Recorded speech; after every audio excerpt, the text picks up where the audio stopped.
નમસ્કાર દર્શક મિત્રો, મંતવ્ય ન્યૂઝમાં આપનું સ્વાગત છે। અમારા લોકપ્રિય કાર્યક્રમ મારો અવાજ સાથે હું છું હિનલ। કાર્યક્રમની શરૂઆત કરીએ। ખાદ્ય સુરક્ષા વિભાગે બધા રેશન કાર્ડ ધારકોને કેવાયસી કરવા માટે સૂચના આપી છે। બધા રેશન કાર્ડ ધારકો કેવાયસી ફરજિયાત કરાવવું જરૂરી છે। જે રેશન કાર્ડ ધારકો કેવાયસી નહીં કરાવે તેમના રેશન કાર્ડ રદ કરી દેવાશે। કેવાયસી માટેની છેલ્લી તારીખ તરીકે 31 ડિસેમ્બર પણ નક્કી કરી છે। ત્યારે કેવાયસી કરાવવા માટે સરકાર દ્વારા નિર્ધારિત સરકારી અને અર્ધ સરકારી તેમજ નગરપાલિકા અને મહાનગરપાલિકા કચેરીઓમાં મોટી સંખ્યામાં સ્થાનિક લોકો વહેલી સવારથી જ લાંબી કતારોમાં ઉભેલા જોવા મળી રહ્યા છે। ક્યાંક લોકો મોડી રાતથી તો કેવાયસી સેન્ટર પર જોઈને સૂતા હોય છે તેવા દ્રશ્યો પણ મળી આવ્યા છે।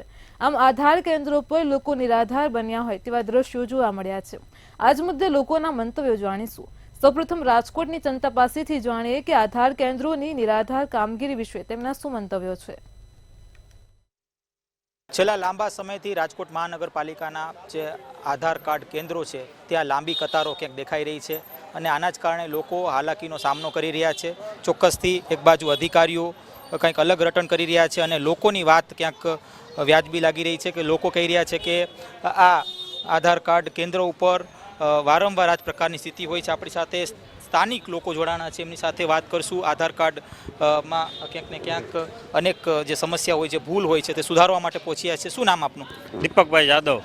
દીપકભાઈ, કઈ પ્રકારની હાલાકી હાલ અત્યારે લોકો મહેસૂસ કરી રહ્યા છે? કારણ કે આ જે પ્રશ્ન છે તે છેલ્લા લાંબા સમયથી દેખાઈ રહ્યો છે।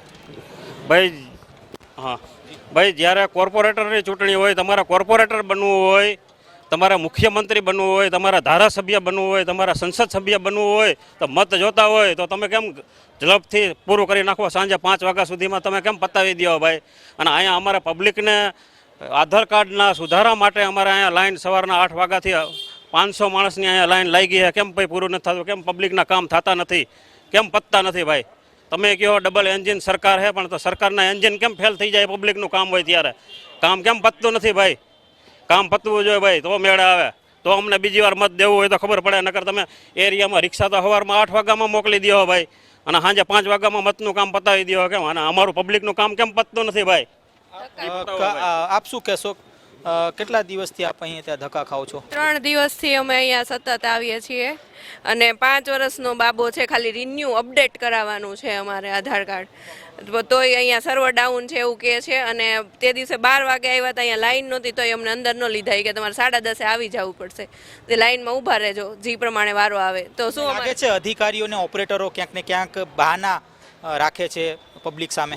હા, ઘણા બાના રાખે છે અને એવું કહે છે કે સર્વર ડાઉન છે, અમને નથી ખબર કે ક્યારે વારો આવશે। તો આવી રીતે સર્વર ડાઉન હોય તો પબ્લિકને જ્યારે જરૂર હોય ત્યારે જ સર્વર ડાઉન હોય, એ લોકોના કામ હોય ત્યારે એકેય વસ્તુ નડતી નથી એ લોકોને, તો એના માટે કંઈક સોલ્યુશન તો જોઈએ ને। આપ શું કહેશો? કેટલા દિવસથી આપ અહીંયા ધક્કા ખાઈ રહ્યા છો? અને છેલ્લા 7 દિવસથી ધક્કા ખાઉં છું અને લાસ્ટ કે 7 કેન્દ્ર ઉપર ધક્કા ખાઉં છું। 11 વાગે તોય છતાં એના હજી મેમ્બર આવ્યા નથી હોતા। અમુક ઠેકાણે સર્વર ડાઉન હોય છે, અમુક ઠેકાણે એમ કહે છે કે 20 ટોકન આપે, એ ખાલી 20 ટોકન ખાલી થઈ જાય તો 20 ટોકનનો પગાર નથી આપતા સરકાર, કે કોઈ 20 ટોકન માટે કોઈ નથી કરતું કોઈ, અને અમુક વેલિડિટ પ્રૂફ નથી અકાલતા, કે લિવિંગ સર્ટિફિકેટ નહીં હાલે। આ પાન કાર્ડ કાઢવા માટે આધાર કાર્ડ જરૂરી છે, તો એમ કહે છે કે આધાર કાર્ડ ખોટું કઢાવવું, પાન કાર્ડ ખોટું કઢાવવું, આધાર કાર્ડ ખોટું છે એટલે ફોટાવાળું પ્રૂફ માટે અમારે એ પહેલાં કરવું। કારણ કે અમુક બેંકોમાં કેવાયસી માટે આધાર કાર્ડ પાન કાર્ડ માગે છે, તો અમે આધાર કાર્ડ સુધારવા આવીએ, આધાર કાર્ડ સુધરે તો અમે પાન કાર્ડ સાચું કરાવીએ, કે પાન કાર્ડ જ અમારું આધાર કાર્ડ જ ખોટું તો પાન કાર્ડ અમે કઈ રીતે સાચું કરાવીએ? આપ શું કહેશો આંટી? અત્યારે કઈ પ્રકારની હાલાકી આપ ભોગવી રહ્યા છો તડકામાં? અત્યારે મને પેટમાં ઓપરેશન છે તો 9 વાગ્યાની ઊભી છું, તો કે બધા મશીન બંધ છે, એક ચાલુ છે, તો હજી વારો આવ્યો નથી। અને આ લાઈન કંઈ પાણીની સુવિધા નહીં, બેસવાની ને મોટી ઉંમરવાળાને શું સમજવાનું? આપ શું કહેશો? કઈ પ્રકારની હાલાકી ભોગવી રહ્યા છો? છેલ્લા કેટલા દિવસથી આ પ્રકારની જે કતારો છે? ડોક્યુમેન્ટ આપ શું કહેશો? અમે એમ જ કહીએ છીએ, સવારે 7 વાગ્યાના બેઠા છે, હવે કીએ તો ટિફિન લઈને આવીએ, હવે અમારો વારો લઈએ તો સારું। કેટલામો ધક્કો છે તમારો? આ ત્રીજો ધક્કો છે, હવે હું કરું? અધિકારીઓને ઓપરેટરો સુધી તમે વાત પહોંચાડી કે કેમ? કોઈ જવાબ દે છે? કોઈ જવાબ દેતું નથી। અંદર આવવા દે તો જાવું ને, ત્યાં ડોકર થઈ રહ્યા, ડોકર લેવા ગયા ત્યાં ડોકર થઈ રહ્યા, એ કે પૂરું થઈ ગયું, જાવ હવે। શું કહેશો? એ તમે એમ કહો કે કોર્પોરેટરને કહો, કોર્પોરેટર એમ કહે કે તમે આવે જાઓ પાલિકામાં એમ કે અમારું સર્વર ડાઉન છે, તો અમારે શું કરવાનું? આને ધક્કા ખાઈને હવે હુઈ જાય તો થાય. હવે આરએમસી ઓફિસે કોર્પોરેટર હતા છતાંય મેં અહીંયા ડાયરેક્ટ લઈ ગયો તો કોર્પોરેટની અંદર લઈ ગયો તો મેં કીધું આ જુઓ તમારા સર્વર ચાલે છે કે નથી ચાલતા, કેટલા ચાલે છે, કેટલા વર્ક કરે છે. મારી પાસે લિવિંગ સર્ટિફિકેટ હતું અને મને નામ સુધારવું હતું તો કે તમારું ફોટાવાળું ડોક્યુમેન્ટ જોઈએ. તો મારે પાન કાર્ડ કાઢવા માટે પહેલાં મારે આધાર કાર્ડ તો આપવું જરૂરી છે ને અત્યારે. ચોક્કસથી આ હતા આપણી સાથે રાજકોટવાસીઓ, જેઓ આક્રોશ સાથે કહી રહ્યા છે કે ક્યાંક ને ક્યાંક આધાર કાર્ડ કેન્દ્રો પર અત્યારે જે ઓપરેટરો છે અને જે અધિકારીઓ છે તે ખોટા બહાના આપી રહ્યા છે.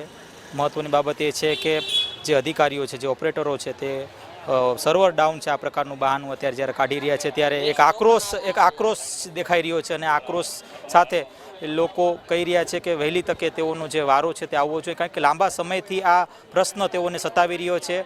અને કહી શકાય કે થોડા દિવસ પહેલાં જ કેટલાક ઓપરેટરોને છૂટા કરવામાં આવ્યા હતા અને ક્યાંક ને ક્યાંક ઓપરેટરો પણ એવું કહી રહ્યા છે કે કામનું ભારણ ખૂબ જ વધ્યું છે. પણ બીજી બાજુ અધિકારીઓ છે તે એવું કહી રહ્યા છે કે ઓપરેટરો જે છૂટા કરવામાં આવ્યા હતા તેઓને કેટલાક ઓપરેટરોને પરત લેવામાં આવ્યા છે, એટલે કે જે અત્યારે કામગીરી છે તે અત્યારે રેગ્યુલરાઇઝ થઈ રહી છે. ત્યારે લોકોને અત્યારે ખૂબ જ અત્યારે હાલાકી નો સામનો કરવો પડી રહ્યો છે. અત્યારે ખાસ તો આ પ્રકારની જે સમસ્યા છે તે છેલ્લા લાંબા સમયથી પ્રકાશમાં આવી રહ્યો છે, છતાંય રાજકોટ મહાનગરપાલિકા તરફથી કોઈપણ પ્રકારની એક કહી શકાય કે કોશિશ પણ નથી થઈ રહી. કેમેરા પર્સન લલિત વ્યાસ સાથે ધ્રુવ કુંડેલ, રાજકોટ. દર્શક મિત્રો, કાર્યક્રમમાં આગળ હવે આ જ મુદ્દે વડોદરાની જનતાનું શું કહેવું છે, આવો સાંભળીએ.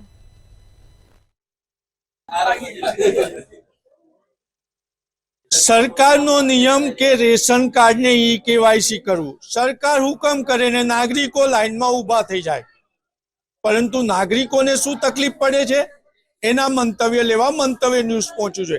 આ સ્ક્રીન પર જોઈ રહ્યા છો, અહીંયા પુરવઠા શાખા દ્વારા રેશન કાર્ડનું ઈ કેવાયસી કરવામાં આવી રહ્યું છે ને અહીંયા આ બિલ્ડિંગ પણ જર્જરિત છે, છતાં પણ લોકો લાંબી લાઈનોમાં કતારમાં ઊભા છે. ત્યારે ડિજિટલ યુગમાં ઈ કેવાયસી માટે લાઈન કેટલી યોગ્ય, મંતવ્ય ન્યૂઝ નાગરિકોના મંતવ્ય લઈ રહ્યું છે. આપણે પ્રથમ નાગરિકને પૂછીશું, શું કહો છો? ડિજિટલ યુગ છે ને ઈ કેવાયસી માટે લાઈનો લાગી દીધી છે, તમે આને કેવી રીતના જુઓ છો? ડિજિટલ યુગ છે, ઈ કેવાયસી માટે લાઈનો લાગી છે. આધાર નંબર ખોટા નાખનાર કોણ? એમના જ અધિકારીઓને, એમના જ એને આધાર નંબર ખોટા નાખવા, ખાલી એક આધાર નંબર ખોટા અપડેટ કરવા માટે ભયજનક બિલ્ડિંગમાં, ગંદકીમાં, બુજુર્ગ મહિલાઓ જેને ડાયાબિટીસ, બીપી અને એનો પ્રોબ્લેમ છે એ આમાં લાઈનમાં ઊભા કરી દીધા છે. સવારે 4 વાગ્યાથી 11 વાગે ટોકન આપવામાં આવે છે, પછી 11 વાગ્યા ટોકન આપ્યા પછી એ લોકો 5 વાગ્યા લગીને 6 વાગ્યા લગીને આ પ્રોસિજર ચાલુ રાખે છે. એમાં ડાયાબિટીસ મહિલાઓ, આ બધા જે ભૂખને મતલબ એમને ખાવાનો પ્રોબ્લેમ, આ પ્રોબ્લેમ ભયજનક બિલ્ડિંગમાં પાછળ ગંદકી છે, ગંદમાં ઊભા રહ્યા છે સવારથી. ઈ કેવાયસી નાખ્યા પછી પણ ઈ કેવાયસી નો મતલબ, તમે ઈ કેવાયસી નાખવા માટે ખોટા આધાર નંબર નાખનાર કોણ? એમના અધિકારી. તમે પંચાયતમાં આપી દો ને, એની જે વેબસાઇટ છે તે અહીંયા જ કમ રાખી છે, અલગ અલગ જિલ્લા પંચાયતમાં, અલગ અલગ ગામડામાં આપી દો ને, એમને ઓથોરિટી આપી દો ને. અહીંયા આ બધું ભીડ અને આ બધું ભેગું કરવાનો મતલબ શું છે? લોકો નાઇટ કરીને આવ્યા છે, કોઈક નોકરી છોડીને આવ્યા છે, બરાબર છે, 70 વર્ષની મહિલા, 70 વર્ષના બુજુર્ગ, મતલબ શું? આ ડિજિટલ યુગનો મતલબ શું ને? એટલે ડિજિટલ યુગમાં લાઈનોની કતારોનો ઈ કેવાયસી નો મતલબ શું? ત્યારે આપણે અન્યને પૂછીશું. ડિજિટલ યુગ છે, મોબાઈલમાં એપ છે, ઈ કેવાયસી માટે તો તમને તકલીફ શું પડી રહી છે? આ લોકોએ એપ નાખી છે, બરાબર છે, તમે કેવાયસી પેલું ઓનલાઈન તમે કરાવ્યું છે. હવે આધાર કાર્ડમાં, રેશન કાર્ડમાં નંબર નથી આવતો તો અહીંયા લાઈનમાં ઉભું રહેવાનું થાય. સવારના 4 વાગે આવીને ઉભા છે અમે અહીંયા આગળ, બરાબર છે. આ પબ્લિક કેટલી હેરાન થાય છે. આ લોકોએ સરકારને એટલી દરખાસ્ત છે કે એ લોકોએ ગ્રામ પંચાયતની અંદર ગમે તે ગામડાઓમાં મૂકી દો, તલાટીના હાથમાં આપી દો, તો આ બધું જે પ્રશ્ન છે અહીંયા આટલા બધા ઉભા થઈને આવવું ના પડે પબ્લિકને. આધાર કાર્ડ નંબર ખોટા નાખેલા છે, આધાર કાર્ડની ઝેરોક્ષ આપવા છતાં જો આધાર કાર્ડ નંબર ખોટા ના, એના માટે લિંક થતું નહીં. અમે મોબાઈલ છે ટ્રાય કરી પણ મોબાઈલમાં થતું નહીં. મારો પોતાનો સાચો છે, મારો પોતાનો થઈ ગયો, બીજા ફેમિલીનો કોઈનો થતો નહીં. આધાર કાર્ડ નંબર ખોટા નાખવા, એના લીધે અમારે લાઈનમાં ઉભો રહેવું પડે છે. આપણે અન્ય વડીલને પણ પૂછીશું શું તકલીફ પડી રહી છે. ડિજિટલ યુગ છે, મોબાઈલ પર ઘરે બેઠા થઈ જાય. તમે 4 વાગ્યાના લાઈનમાં કેમ ઊભા છો? ડિજિટલમાં આ લોકોએ આધાર કાર્ડ નંબર જે બેનો આવે છે ખોટો લખ્યો છે અને એક નામ મારાથી એક છોકરો વધારી દીધો છે. 3 છોકરાને બદલે 4 છોકરા કરી દીધા. રેશન કાર્ડ બધું બોગસ કરી દીધું છે. આ લોકોનું કોઈ નિયમ પ્રમાણે નહીં, ડિજિટલ જમાના હિસાબે. રેશન કાર્ડમાં આધાર કાર્ડ નંબર ખોટો નાખ્યો છે અને ધકે થતું નથી કહેવાય છે મોબાઈલથી. એટલે અહીંયા આવું પડ્યું છે સુધારવા માટે. શુક્રવારે આયા 10 વાગ્યા સુધી બેસાડ્યા, પછી કે બંધ છે. બોર્ડ બી નહીં મારી બહાર કે આજે રજા છે એવું. મોબાઈલ એપમાં થાય છે, પણ જેનું રેશન કાર્ડમાં ઓકે આધાર કાર્ડ હોય એનું જ થાય છે, બાકી બીજાનું નથી થતું. અને આધાર કાર્ડ જે ગલત કર્યા એ લોકોએ જ કર્યા કે અમે નથી કર્યા, એ લોકોએ જ કર્યા. આ તો ખોટા અમારે ફેરમાં લાઈનમાં નાખી રહ્યા છે. એટલે સરકારે ચોપડામાં ગોટાળા થતા હતા, એટલે ડિજિટલ યુગમાં માય રેશન એપ બનાવી અને હવે જે ડેટા એન્ટ્રીનું કામ આપ્યું હતું એને મોટું કૌભાંડ કરી દીધું. ઘરે બેઠા, ઓફિસમાં બેઠા તમામ લોકોના આધાર કાર્ડ ખોટા નાખી દીધા અને નાગરિકોએ લાઈનમાં ઉભા રહેવું પડ્યું. મારું મંતવ્ય કે સરકાર જ્યારે ડિજિટલ યુગની વાત કરતી હોય, કોન્ટ્રાક્ટરોને ડેટા એન્ટ્રીના કરોડો રૂપિયા ચૂકવતી હોય તો એની તપાસ થવી જોઈએ. ને આ જે આધાર કાર્ડમાં ખોટી નંબરોની એન્ટ્રી કરી છે એને ગેરલાયક ઠેરવી અને એનું જે પેમેન્ટ કર્યું છે એ પણ પરત લઈ અને બ્લેકલિસ્ટ કરવો જોઈએ. કેમેરામેન કેતન શિંદે સાથે નિલેશ બ્રહ્મભટ્ટ, મંતવ્ય ન્યૂઝ, વડોદરા. દર્શક મિત્રો, કાર્યક્રમમાં આગળ હવે આ જ મુદ્દે સુરતની જનતાનું શું કહેવું છે, આવો સાંભળીએ. એક બાજુ ડિજિટલાઇઝેશનની વાત કરવામાં આવે છે, તમામ વસ્તુઓ ડિજિટલ કરવામાં આવે છે, ત્યાં બીજી બાજુ લોકોએ ડિજિટલ છોડીને હાલાકી ભોગવવાનો વારો આવે છે. ઈ-કેવાયસી ના નામે લાંબી લાઈનો લાગે છે અને આ લાઈનો લાગવાની અંદર સૌથી વધારે હેરાનગતિ હોય છે મહિલાઓને. તો સાથે જ કેટલાક પુરુષો પણ રજાના દિવસો લઈને કે પછી કામ ધંધે અર્થે રજા મૂકીને આ ઈ-કેવાયસી કરવા માટે જ્યારે રજા લે છે ત્યારે નોકરી પર તો પૈસા કપાય છે, તેમ છતાં ઈ-કેવાયસી તેમનું થતું નથી. ત્યારે કેટલાક નાગરિકો આપણી સાથે છે. મંતવ્ય ન્યૂઝની ટીમ જે છે સુરત ખાતે આ લોકો પાસે પહોંચી છે. આ લોકોનું શું કહેવું છે એ વિશે આપણે એ લોકોથી વાત કરીને જાણીએ કે એ શું માની રહ્યા છે. જે રીતે ઈ-કેવાયસી કરવા માટે સરકારે કીધું છે અને એના માટે લાંબી લાઈનો લગાવવી પડી રહી છે, કેટલી હાલાકી ભોગવવી પડી રહી છે, કઈ રીતની આખી ઈ-કેવાયસીની જે પરિસ્થિતિ છે એ જોવા મળે છે. અત્યારે અમે લોકો જોઈ રહેલા છે કે મહિલાઓને તદ્દન હાલાકી ભોગવી પડી રહેલી છે. કારણ કે અત્યારે જે મહિલાઓને લાઈનોમાં લગાવવાની જે તક પડી ગયેલી છે સરકારને, આજે ડિજિટલ જમાનો હોવા છતાં પણ મહિલાઓને લાઈનો લગાડવામાં આવે છે અને બિચારી મહિલાઓ 2-3 દિવસ લાઈનો લગાડે છે. એક ફોર્મનો 50 રૂપિયા આપવામાં આવે છે. એવું ભ્રષ્ટાચાર ત્યાં ચાલુ રહેલું છે ખુલ્લેઆમ. અને જે લોકો વધારે પૈસા આપી રહેલા છે, 50 કરતાં 200 કે 100, એ લોકોને લાઈનથી હટાડીને वीआईपी ट्रीटमेंट આપવામાં આવી રહેલું છે.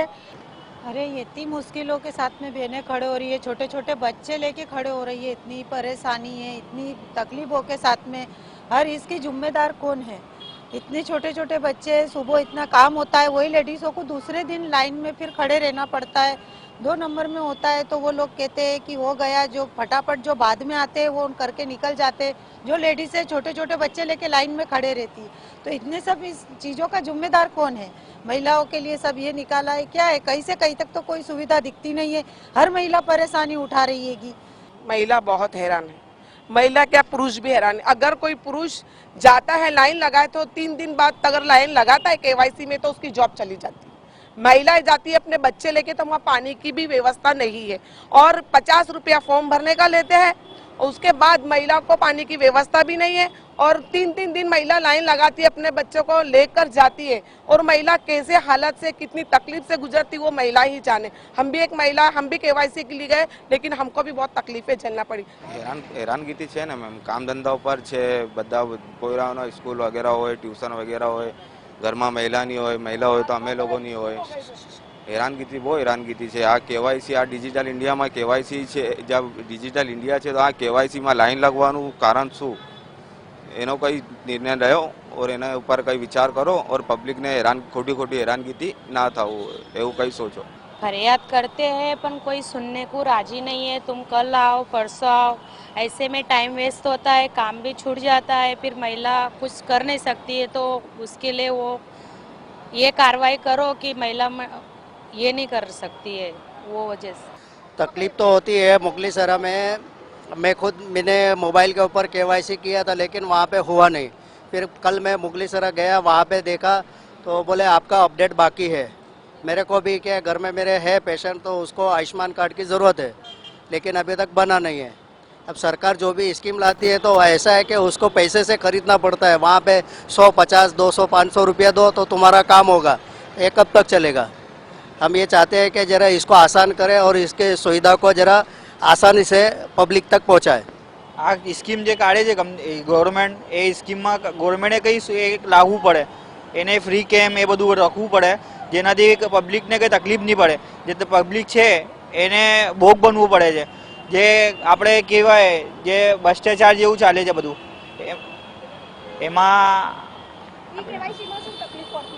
એમાં બધું ઈ KYCમાં આપણે લાઈનો લગાવવી પડે, કામ ધંધા છોડીને જોબ છોડીને બધું આવવું પડે.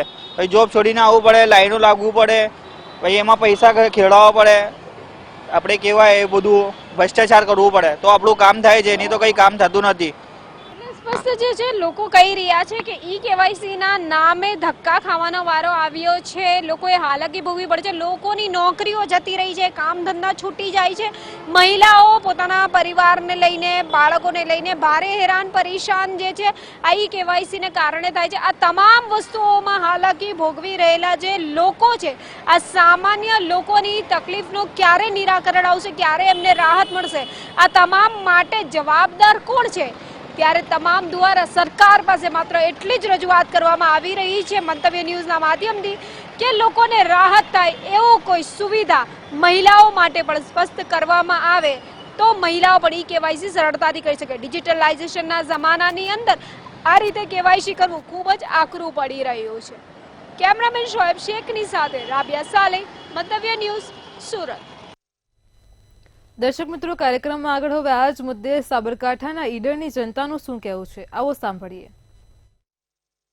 સરકાર દ્વારા નવું એક ડિજિટલ આધાર કાર્ડની જે અપડેટ છે તેનું કામગીરી હાથ ધરવામાં આવી છે. ખાસ કરીને જે સાબરકાંઠા જિલ્લાના ઈડર, વડાલી સહિતનો જે પંથક છે જ્યાં જનસેવા કેન્દ્રોમાં વહેલી સવારથી જ અરજદારોની લાઈનો જોવા મળતી હોય છે અને સમયસર જે સોફ્ટવેર છે તે સોફ્ટવેરની કામગીરી ન થવાને કારણે અરજદારો છે તે અરજદારોને પણ ક્યાંક ને ક્યાંક હાલાકી પડી રહી છે. તે જ મુદ્દે આપણે અરજદારો સાથે વાત કરીશું. ખાસ કરીને સાબરકાંઠા જિલ્લાના અરજદારો છે છેલ્લા કેટલાક સમયથી આની અંદર મૂંઝવણમાં પણ મુકાયા છે અને ખૂબ હાલાકી પણ ભોગવી રહ્યા છે.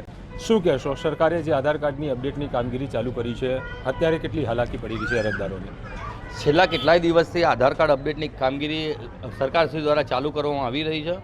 તમે માનશો નહીં, સવારે 6 વાગ્યાની જનસેવાના આગળ લાઈનો લાગી જાય છે. બિચારા ઠંડીમાં આવી ઠંડીની અંદર સ્વેટરને ઓઢીને બેઠેલા હોય છે અને એમાં પણ કંઈક 25 થી 30 જેટલા ટોકન આપવામાં આવ્યા હોય છે અને 100 થી 150 લોકોની લાઈન લાગેલી હોય છે. આપ મારા આસપાસ જોશો તો આ સ્કૂલના બાળકો પોતાની સ્કૂલની રજા પાડીને સવારના અહીં બેસેલા છે. એમ છતાં પણ એમની કામગીરી થતી નથી. હવે માની લો કે 150 લોકો સવારે ટોકન લેવા આવ્યા, 30 લોકોને ટોકન મળ્યું તો બીજા લોકો ક્યાં જશે? અને એનાથી પણ વિશેષ જે 30 લોકોને ટોકન મળ્યું છે એમાં બી સર્વર ડાઉન હોય છે. આવા અનેક પ્રશ્નો આવેલા છે. જો સરકારે આવી કામગીરી કરવી હોય તો એના માટે પહેલાં પૂરતી વ્યવસ્થા કરવી જોઈએ. હવે ગામડાનો માણસ બિચારો સવારે પોતાની રોજગારી બંધ કરીને 100 રૂપિયા ભાડું ખર્ચીને આવ્યો હોય અહીંયા ગાડી અને અહીંયાથી પણ ધક્કો ખાઈને જાય. કેટલા દિવસ ધક્કા ખાય? તો સરકારે આવા ગરીબ લોકો સામે જોવાનું રહ્યું. ખાસ કરીને અનેક વડીલ પણ જોડાણા છે. શું કહેશો કાકા? આધાર કાર્ડના અપડેટની કામગીરી ચાલુ છે, કેટલા દિવસથી અહીંયા આપને જે ધક્કા ખાવા પડી રહ્યા છે અને શું કામગીરી નથી થઈ રહી? સાહેબ, કામગીરીની શું વાત કરીએ, સવારે 6 વાગ્યાના આવીએ છીએ, કશી કામગીરી થતી નથી. બેસી રહો તારે ટોકન હાલે, સાહેબ આવો 10 વાગે તારે અને ટોકન હાલે અને પાછું થોડીક જ વાર થાય કે પછી સર્વર ડાઉન એટલે જતા રહો ઘેર. એટલે અમારે તો ભાડામાં મળી જઈએ ને બધી રીતે મળી જઈએ. આ સિસ્ટમ ના ચાલે. સરકારના કાનૂન આ ખોલાવો સાહેબ. આપણા માધ્યમથી અમે કહીએ છીએ કે એમને થોડુંક ધ્યાન દોરીને એમનું કંઈક કરો, કંઈક સારું થાય. ખાસ કરીને અરજદારો છે તે અરજદારો એક આક્ષેપ પણ કરી રહ્યા છે કે જ્યારે પણ અધિકારી કે કર્મચારીઓના સગા સંબંધીઓ આવતા હોય છે તે લોકોને વચ્ચે લેવામાં આવતા હોય છે અને ટોકન આપ્યું હોય તે લોકોનું કામગીરી પાછળથી કરવામાં આવતી હોય છે. શું છે સમગ્ર બાબત? એ સાચી વાત છે સાહેબ, આપ બિલકુલ સાચું બોલી રહ્યા છો સાહેબ. કારણ કે હવે જે લોકો લાઈનમાં નથી હોતા એમના કામ થઈને નીકળી જાય છે અને ટોકનવાળા એમને ઊભા રહે છે. આપ સાચું બોલો સાહેબ. આપનું શું મંતવ્ય છે આધાર કાર્ડના અપડેટ માટે સરકારે જે કામગીરી હાથ ધરેલી છે, કયા પ્રકારનું અપડેટ સરકારે લાવવું જોઈએ આ બાબતે? આ બાબતે એક તો દરેક સ્કૂલની અંદર જ વ્યવસ્થા કરવી જોઈએ આધાર કાર્ડ માટે અપડેટ માટેની, અથવા તો દરેક ગામડે લેવલે પણ વ્યવસ્થા કરવી જોઈએ. કારણ કે આધાર કાર્ડ માટે અપડેટ કરવા માટે જનસેવામાં જ્યારે આવે છે ત્યારે એક તો ટોકનો ઓછા આપતા હોય છે અને સર્વર ડાઉનનો પ્રોબ્લેમ હોય છે. જો દરેક જગ્યાએ એની વ્યવસ્થા ગોઠવવામાં આવે તો આ જે લોકોની લાઈનો લાગે છે લાઈનો ઓછી લાગે અને કામ સારું થાય. પરંતુ સરકાર એમાં ધ્યાન આપતી નથી અને સરકારે જો એ રીતે ધ્યાન આપશે તો જ આનું કામ જલ્દી થશે, નહીં તો જલ્દી કામ થશે નહીં અને અહીંયા લોકોને કામ રોજગાર છોડીને અહીંયા બેસી રહેવું પડશે. હા બાબુ સાહેબ, 3 દિવસથી આવીએ છીએ સાહેબ. આ છોકરાઓને શાળામાં બેવાની રહેતા, કેવાયસી કરેલા હો, લિંક કરાવતા હો. 3 દિવસથી 4-5 વાગ્યાને આવીને હોય અંધારામાં બેઠેલો હતો એકલો જ.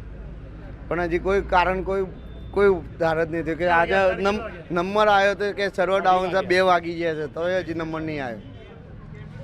ખાસ કરીને ક્યાંક ને ક્યાંક જે સરકાર દ્વારા જે આધાર કાર્ડના અપડેટની અને રેશન કાર્ડની જે કામગીરી હાથ ધરવામાં આવી છે તેને લઈ અરજદારો છે તે અરજદારોને સર્વર ડાઉન સહિતની જે ટોકન સિસ્ટમ છે તેને લઈ અરજદારો પણ ક્યાંક ને ક્યાંક નારાજ જોવા મળી રહ્યા છે. તો બીજી તરફ અરજદારો છે તે પોતે અધિકારીઓ તેમજ કર્મચારીઓના સગા સંબંધીઓ અને તેઓના લાગતા વળગતા જે મળતિયાઓ હોય છે તે લોકોના ટોકન વિના જ આની અંદર અપડેટ અને કામગીરી થતી હોવાની પણ છે વાત છે તે વાત કરવામાં આવી રહી છે. પરંતુ હાલ જે બાળકો છે અને બાળકોના જે વાલીઓ છે તે લોકોના ધંધા રોજગારની સાથે સાથે બાળકોનો અભ્યાસ છે તે પણ ક્યાંક ને ક્યાંક આધાર કાર્ડના અપડેટના કારણે સર્વર ખોરવાતું હોય છે અને જે ટોકન પ્રક્રિયા છે તેને લઈ બાળકોના અભ્યાસ પર પણ આની માઠી અસર જોવા મળતી હોય છે. ત્યારે ક્યાંક ને ક્યાંક આવનાર દિવસની અંદર સરકારે આધાર કાર્ડના અપડેટ અને રેશન કાર્ડની જે કામગીરી છે તેની અંદર સુધારા કરવાની જરૂરિયાત હોય તેમ લાગી રહી છે. ચિરાગ મેઘા, મંતવ્ય ન્યૂઝ, ઈડર, સાબરકાંઠા. દર્શક મિત્રો, કાર્યક્રમમાં આગળ હવે આ જ મુદ્દે કચ્છની જનતાનું શું કહેવું છે, આવો સાંભળીએ. સમગ્ર કચ્છ સહિત જે રીતના ગુજરાતમાં કેવાયસી માટે જે રીતના તંત્ર દ્વારા જે ફરજિયાત કરવામાં આવ્યું છે ત્યારે કહી શકાય કે જે રીતના અવારનવાર લોકોની છે તે લાઈનો જોવા મળતી હોય છે અને લોકો છે તે પારાવાર મુશ્કેલીનો સામનો પણ કરવામાં તેમને તકલીફ પડતી હોય છે. ત્યારે કહી શકાય કે કેવાયસી માટે તંત્ર દ્વારા અલગ જ કેન્દ્ર ઊભા કરવામાં આવે તેવી માંગ ઉઠવા પામી છે. ત્યારે એના સ્થાનિકો છે એમની સાથે જ વાત કરશું. ખાસ કરીને જે કેવાયસી માટે અવારનવાર જે લાઈનો લાગે છે, લોકો દૂર દૂરથી આવી અને વહેલી સવારે ગોઠવાઈ જતા હોય છે, પરેશાની ભોગવતા હોય છે, શું કહેશો? બહુ જ ચિંતાનો વિષય છે, કેમ કે કેવાયસીના નામે રોજે રોજ મામલતદાર ઓફિસમાં જ્યારે જઈએ છીએ ખૂબ જ મોટી લાઈનો લાગેલી હોય છે. ત્યાં કને 100 જેટલા ટોકન આપવામાં આવે છે, પરંતુ રોજના 250-300 લોકો આવતા હોય છે, એટલે એમને હાલાકીનો સામનો કરવો પડે છે. અમે એવા પણ કિસ્સાઓ જોયા છે કે જ્યાં 80-80 વર્ષના મોટી ઉંમરના લોકો આવે છે અને એ કલાકો સુધી ઊભા રહે છે. ત્યારે એમ થાય છે કે જ્યારે આ લોકોને દેવદર્શન કરવાની ઉંમર છે ત્યારે લાઈનોમાં લગાવી અને સરકાર એ લોકોએ જે મત આપ્યા છે એ મતને અને મતદાતાઓને છેતરી રહી છે. કેવાયસીથી શું ફાયદો થશે એ તો હજી સુધી ખબર નથી, કેમ કે જ્યારે ચૂંટણી કાર્ડ બન્યા ત્યારે પણ મોટી વાતો થઈ, આધાર કાર્ડ બન્યા ત્યારે પણ મોટી વાતો થઈ. અત્યારે કેવાયસીનું નામ રાશન કાર્ડ સાથે જોડવાની વાત આવે છે, તો એનાથી શું ફાયદો? આજની તારીખમાં પણ 80 કરોડ લોકોને જે મફતનું અનાજ દેવામાં આવે છે એ અનાજમાં આ રાશન કાર્ડનો કોઈ ઉપયોગ થતો એવો જણાતો નથી. એટલે માત્ર ને માત્ર લોકો મોંઘવારી, ભ્રષ્ટાચાર, શિક્ષા, સ્વાસ્થ્યની ચર્ચા ન કરે અને લાઈનોમાં જ ઊભા રહે અને લાઈનોમાં જ એમની જિંદગી ખતમ થઈ જાય, એવું જ આ સરકાર ઈચ્છે છે. કેવાયસી માટે કોઈ પણ આપણે નવું કાર્ય કરતા હોઈએ ત્યારે થોડુંક એનો ફ્લો વધતો જ હોય છે. આજે લાખો લોકોને એકસાથે આપણે જોડી છે, એ ફાયદો એ લોકોને જ મળવાનો છે. તમે જો રેશન કાર્ડની અંદર જે ચાલુ કર્યું હતું તો કેટલા બધા bogus ration card BPL card પર નીકળી ગયા છે. જે ફાયદો નાના ગરીબ વર્ગો માટે સરકારનો ઉદ્દેશ છે, નાના લોકોને પણ એનો ફાયદો મળે અને લોકો સાથે જોડાય. અને જે ભ્રષ્ટ તત્વો છે, તે દુકાનદારો છે, જે અધિકારીઓ જે ભ્રષ્ટાચારના માધ્યમ દ્વારા આ રેશન કાર્ડ કેવાયસી એટલા માટે કરવામાં આવે છે કે જે એ લોકોનું દુકાનો બધાને બંધ થઈ જશે. આવતા દિવસોમાં આ કેવાયસીનો જે લિંકથી જોડે છે લોકો પત્ર કહેશે કે નહીં આ વસ્તુ સારી. જે આપણે એક બાજુ ફોરેનની વાત કરી છે, ફોરેનની અંદર જે આપણે ઇન્ડિયામાં એનો અમલ કરીએ ને ત્યારે આપણે થોડું દુઃખ થાય. તમે કહો છો કે આ લાઈનો ન કહેવાય, આ એક જાતની પ્રક્રિયા. હા, કંઈક થોડીક મિસગાઈડ ખાતી હોય, જે અધિકારી કર્મચારી જે ખોટું કરતા હોય એના માટે લોકો વિચારવું છે, લોકલ સ્થાનિક ધારાસભ્ય પર આ બાબતમાં થોડુંક જાગૃતિની જરૂર છે. ક્યાં વધારે લાઈનો થાય છે એના માટે કયા નવા પોઈન્ટ ઊભા કરવા, સિનિયર સિટીઝન આવતા હોય છે તો એના માટે થોડીક અલગ વ્યવસ્થા બેસવા માટે પણ કરવી જોઈએ અને પ્રાયોરિટી પહેલાં સિનિયર સિટીઝનોને આપવી જોઈએ. સૌથી પહેલા તો જેવી રીતે મતો માંગવા માટે ઘરે ઘરે આવે છે એવી રીતે કેમ કેવાયસી કરવા માટે ઘરે ઘરે આ સુવિધા ન આપી શકે? જો આપણે ડિજિટલ ઇન્ડિયાની વાત કરતા હોઈએ તો ડિજિટલ ઇન્ડિયામાં તો ભાઈ ઘરે જઈને તમે આ કામ કરી શકો. આપો તમારા કાર્યકર્તાઓને, આપો તમારા અધિકારીઓને, ઘર ઘર જઈને જ્યારે કહેતા હોય ને હર હર મોદી ને ઘર ઘર મોદી, તો હું એમ કહું છું હર ઘર કેવાયસી, હર ઘર કેવાયસી અમે સપોર્ટ કરી શકીએ. તમે કેવાયસી કરાવો, પણ કેવાયસી કરવા માટે પ્રજાજન શું કામ જાય? કેવાયસી કરવા માટે વિદ્યાર્થી શું કામ જાય? કેવાયસી કરવા માટે સિનિયર સિટીઝન શું કામ જાય? જ્યારે અમારા ટેક્સના પૈસેથી તમે આ બધા અધિકારીઓને એમના સરકાર ભથ્થા આપો છો, એમને પેમેન્ટ આપો છો, એમને સેલરી આપો છો, તો એમને ઘરે મોકલો, ઘરે આવી અને ઘરેથી લઈ જાય. અને જ્યારે વિદ્યાર્થીઓની વાત આવે તો વિદ્યાર્થીનો સૌથી પહેલો ધર્મ હોય છે એનું ભણતર. હવે એને મુકાવી અને શિષ્યવૃત્તિઓ પાછળ એને દોડાવે છે. શિષ્યવૃત્તિ પણ હું તો એમ કહું કે એની પ્રક્રિયા ખૂબ સરળ હોવી જોઈએ. એના બદલે આ કેવાયસી કરવાના કારણે એ વિદ્યાર્થીને શિષ્યવૃત્તિમાં ખૂબ તકલીફ પડી રહી છે. તો એ વિદ્યાર્થી ભણવાના મેન્ટલ સ્ટ્રેસને ધ્યાનમાં રહેશે કે આ શિષ્યવૃત્તિ માટે કેમ કે આજે ખૂબ મોંઘવારી છે, તો શિષ્યવૃત્તિ માટે જો એ કેવાયસી પાછળ દોડશે તો એ ભણશે ક્યારે? અત્યારે ભણવાની પણ અત્યારે પરીક્ષાઓની મોસમ ચાલી રહી છે, એની વચ્ચે વિદ્યાર્થીઓ લાઈનોમાં જોવા મળે છે. અને 200ની જ્યારે ટોકન આપવામાં આવતા હોય 200-300 ના, ત્યારે વિદ્યાર્થીનો વારો ક્યારે આવે ને ક્યારે ભણી લે ને ક્યારે વાંચી લે. એનો સીધો મતલબ જ એ થાય છે કે આ સરકાર પ્રજાજનોને, આ સરકાર વિદ્યાર્થીઓને, આ સરકાર મહિલાઓને લાઈનોમાંથી જ ઊંચી આવવા નથી દેવા માંગતી. ખાસ કરીને સ્થાનિકોમાં પણ જે રીતના કહી શકાય કે નારાજગી છે, કારણ કે જે ઈ કેવાયસી માટે અવારનવાર આમાં જે મહત્ત્વની બાબત છે કે જે આમાં વિદ્યાર્થીઓ છે તે વધારે હાલાકી ભોગવતા હોય છે, કારણ કે તેમને ઈ કેવાયસી કરવા માટે ફરજિયાત હોય છે અને શિષ્યવૃત્તિમાં જેના થકી જેઓ શિષ્યવૃત્તિ પણ મેળવતા હોય છે. ત્યારે ખાસ કરીને કચ્છ જિલ્લાનું પુરવઠા તંત્ર છે એને આ બાબતમાં ધ્યાન આપવું જોઈએ અને કહી શકાય કે જેમ વધારે કેન્દ્રો ખોલવા જોઈએ, જેનાથી વિદ્યાર્થીઓ સહિત જે મોટી ઉંમરના લોકો છે તેમને પારાવાર મુશ્કેલીનો સામનો ન કરવો પડે. મહેન્દ્ર મારું મંતવ્ય ન્યૂઝ ભુજ. દર્શક મિત્રો, મારો અવાજમાં હાલ આટલું જ. કાલે ફરી મળીશું એક નવા મુદ્દા સાથે. ત્યાં સુધી પળે પળની અપડેટ મેળવતા રહો માત્ર મંતવ્ય ન્યૂઝ પર. નમસ્કાર.